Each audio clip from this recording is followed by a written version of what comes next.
ఈరోజు మన పెనమాక గ్రామంలో ఉన్నటువంటి రైతులు భూములు ఇచ్చిన రైతులు పేక్ అని చెప్పేసి ఈ యొక్క వైఎస్ కాంగ్రెస్ పార్టీ వాళ్ళు కూడా అందరూ కలిసి జరిగినటువంటి సదస్సులో కూడా అనేకమైన పేక్ వార్తలు సృష్టించి అక్కడ జరిగింది ఒకటైతే ఇంకొకటిగా సృష్టించి అక్కడ తీసుకెళ్ళి వైఎస్ గారికి చెప్పడం జరిగింది, జగన్మోహన్ రెడ్డి గారికి చెప్పినప్పుడు ఇక్కడ 85% రైతులు భూములు ఇచ్చారు. అప్పుడు భూములు ఇచ్చినప్పుడు రాజధాని ఏర్పాటు అన్నప్పుడు 2019లో అక్కడ ప్రతిపక్ష నేతగా వైఎస్ జగన్ కూడా అక్కడ ఉన్నప్పుడు ఆయన చెప్పాడు, నాకు ఎటువంటి వ్యతిరేకత లేదు, నేను కూడా దీనికి సిద్ధపడుతున్నాను, నేను కూడా నాకు ఇష్టమైన చెప్పేసి తీరా అధికారంలోకి వచ్చిన తర్వాత ఈ యొక్క ఉన్నటువంటి రాజధానిని పాడు చేయటం కోసం అభివృద్ధి చేయటం చేతగాక అది ఎలా తీసుకెళ్ళాలి, ఎలా నడపాలి, ఆ సిస్టమాటిక్స్ అనేది తనకు తెలీదు. దాన్ని దృష్టిలో పెట్టుకొని 3 రాజధానులు అని చెప్పేసి 5 సంవత్సరాలు కూడా కాలయాపన చేశాడు. 3 రాజధానులు, ఇక్కడ ఏమి లేదు, ఇక్కడ వర్షం ఉంది, అది ఉంది, ఇది ఉంది అని సాకులు చెప్పి 5 సంవత్సరాలు కూడా ఆ యొక్క రాష్ట్రానికి ఒక తలాతోక లేనటువంటి ఆ యొక్క రాజకీయంగా కానీ ఆ రాజకీయ వ్యవస్థగా కానీ నడిచింది.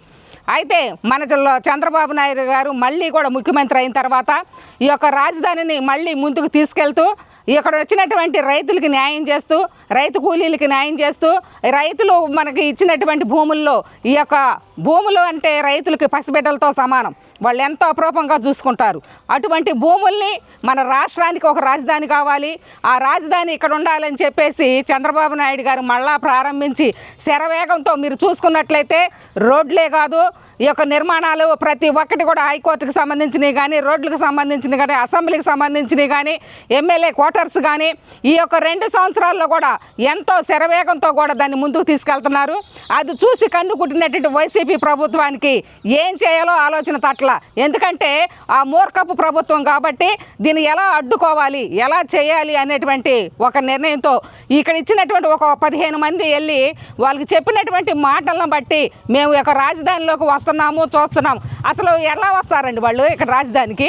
వాళ్ళు అధికారంలో ఉన్నప్పుడు ఏమన్నారు, ఇది ఒక శ్మశానం అన్నారు, ఈ శ్మశానం లాంటిది అన్నారు. శ్మశానంలోకి వాళ్ళు ఎలా వస్తారు, శ్మశానంలో ఎలా అడుగు పెడతారు అని మేము ఈరోజు వాళ్ళు వస్తున్నప్పుడు మేము అందరం కూడా వెళ్ళి అడ్డుకోవడం జరిగింది.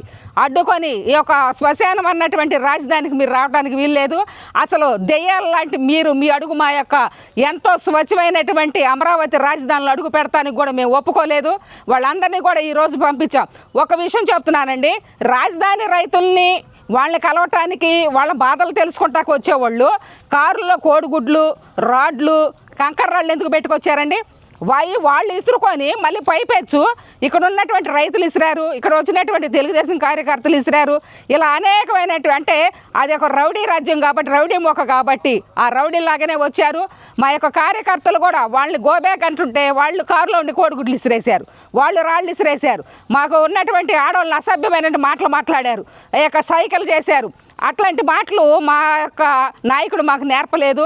మాకు చిత్తశుద్ధి ఉంది, ఆ మహిళలంటే గౌరవం ఉంది, మేము ఎలాగో చేయాలో అలాగ చేశాం. కానీ వాళ్ళు చేసినటువంటి ప్రవర్తన అంటే వాళ్ళు రాజధాని మీద ప్రేమతోనో రైతుల మీద ప్రేమతోనో వాళ్ళు ఇక్కడికి రాలేదు. ఒక గొడవ చేయాలి, గొడవలు సృష్టించాలి, ఇదిగో మేము వెళ్ళటానికి చూడటానికి వెళ్తే మా మీదకి ఎగబడ్డారు. ఇది ఒక డ్రామాగా అక్కడ స్కిట్లు రాసిస్తాం అలవాటు కదా మన జగన్మోహన్ రెడ్డి గారికి. ప్యాలెస్లో కూర్చొని స్కిట్ రాసి వీళ్ళకి ఇచ్చి పంపించాడనమాట. వాళ్ళేమో రాజధాని మీద ప్రేమ తరాల ఆయన చెప్తున్నాడు కదా, పేరు నేను ఏమని, మళ్ళీ మేము అధికారంలోకి వస్తే ఎవరి భూములు వాళ్ళకి ఇస్తాం అంటే వాళ్ళకి రాజధాని దాని మీద లేదు. మళ్ళీ మావిగానంట, మావిగానని పేరు పెట్టి ఏదో ప్రేమ ఉండట్టు ఆయన వలకపోస్తున్నాడు. కానీ నిజానికి రాజధాని మీద కానీ, రాజధాని రైతుల మీద కానీ, ఈ యొక్క ఆంధ్రప్రదేశ్ 5 కోట్ల మంది ఆంధ్రప్రదేశ్ ప్రజల మీద కానీ ఆయనకి ఎటువంటి ప్రేమ లేదు, ఎటువంటి చిత్తశుద్ధి లేదు. ఆయన చేసేదంతా కూడా మోసకమైనది, గొడ్డల పార్టీ చేసే రాజకీయం అది. అటువంటి రాజకీయాన్ని మేము తిప్పికొట్టాము ఈరోజు.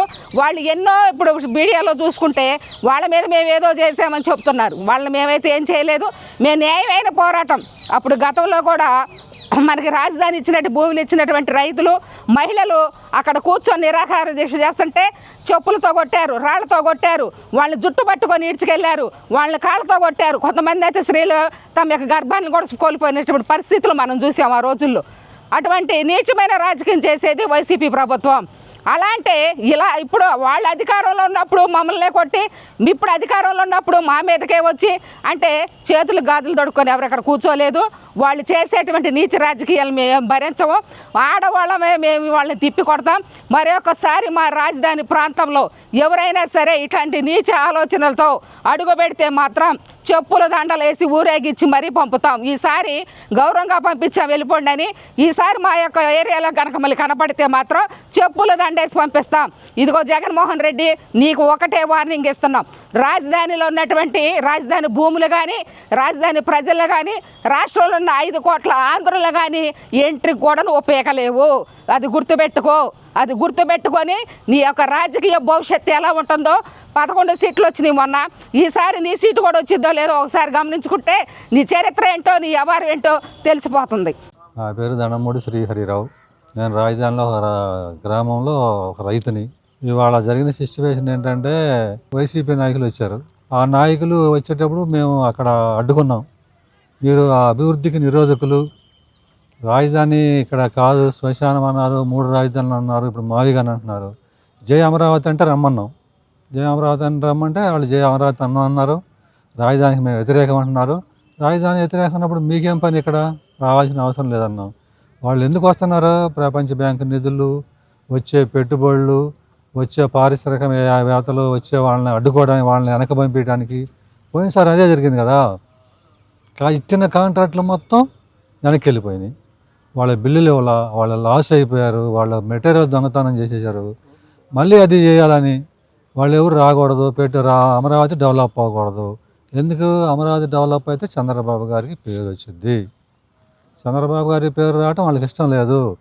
మొట్టమొదటి అదే మాట అసెంబ్లీలో, మేము రాజధానికి వ్యతిరేకం అంటే ఇంతమంది రైతుల భూమి ఇవ్వకపోవచ్చు. నువ్వు కూడా ప్రతిపక్షంలో ఉన్నప్పుడు ఏం చెప్పావు? 2014లో నేనున్నాను, ఇక్కడ 30,000 ఎకరం కావాలి, రాజధాని లేదు, 3 రాష్ట్రాల మధ్య చిచ్చు పెడతాం బాగోదు, అందుకే నేను ఇక్కడ ఒప్పుకుంటున్నా, ఇక్కడ కనీసం 30,000 ఎకరాల పై చిలుకు కావాలి అన్నావుగా. అని అధికారంలో రాగానే 3 రాజధానులు అన్నావు. అంటే అప్పుడేమో ప్రాంతాల మధ్య చిచ్చు పెట్టకూడదు అన్నావు. వచ్చినాక ప్రాంతాల మధ్య చిచ్చు పెట్టావు. రాజధాని రైతులు కడుపులో కాళ్ళు పెట్టి తన్నావు. ఏ రోజైనా రాజధాని రైతులను పరామర్శించావా? బాధలు అడిగావా? ధర్నా చేస్తుంటే పట్ల కట్టుకుపోయావు పోలీసు వాళ్ళని కాపలా పెట్టి. ఏ రోజైనా నువ్వు వచ్చి అడిగావా ఏం కావాలి మీకని? నీకు నీ రాజధానిలో కూడా నీకు నియోజకవర్గాల్లో 2 సీట్లు వచ్చినాయే, మంగళగిరి, తాడికొండ. ఎందుకు వచ్చినాయి? అసైన్డ్ భూముల వాళ్ళకి న్యాయం చేస్తా అన్నావు, చేయలా. రైతులకి నేను తొందరగా డెవలప్ చేస్తా చంద్రబాబు కన్నా మంగళ అన్నావు, చేయలా. చంద్రబాబు ఇల్లు కట్టుకోవాలా, నేను ఇల్లు కట్టుకున్నాను అన్నావు, మరి ఏది? చేయలా, అయిపోయింది. మళ్ళీ ఇప్పుడు వచ్చి మావిగాని అంట. నువ్వు జై అమరావతి అని రా. నీకు ఆంధ్రప్రదేశ్ ఈ రాజధాని అనేది 5 కోట్ల మంది అందరిది రాజధాని అప్పుడు నువ్వు కూడా రా. జై అమరావతి అను, చేసేదాన్ని చూడు, తప్పు ఉంటే చెప్పు. ఏం చెప్పకుండా ఆఫీసులో కూర్చొని కర్రలు, కోడిగుడ్లు, రాళ్ళు, అనుసరణలు వేసుకొని 20 కార్లు 10 కార్లు వేసుకొచ్చి రాజధానిలో రైతులను బెదిరిద్దామని. రైతులందరూ వ్యతిరేకించారు, రైతులందరూ ఒకటయ్యారు, వచ్చి వెనక్కి పంపించారు. అదేగా జరిగింది. మళ్ళీ అక్కడ కూర్చొని ఏం చెప్తున్నారు? మీ టీవీలో ఏం చెప్తున్నారు? రాళ్ళు, కర్రలు తీసుకొచ్చి అమ్మడబడ్డారు, కొట్టారు, రాళ్ళు వేశారు, కార్లు పగలు కొట్టారు, ఇవన్నీ చెబుతున్నారు. తీసుకొచ్చింది మీరే కదా, కోడిగుడ్లు అన్న రాళ్ళు. మీ కార్లు ఎందుకు ఉండాలి? మీకు రావాల్సిన పని ఏంది? మీరు మావిగాని అంటున్నారుగా.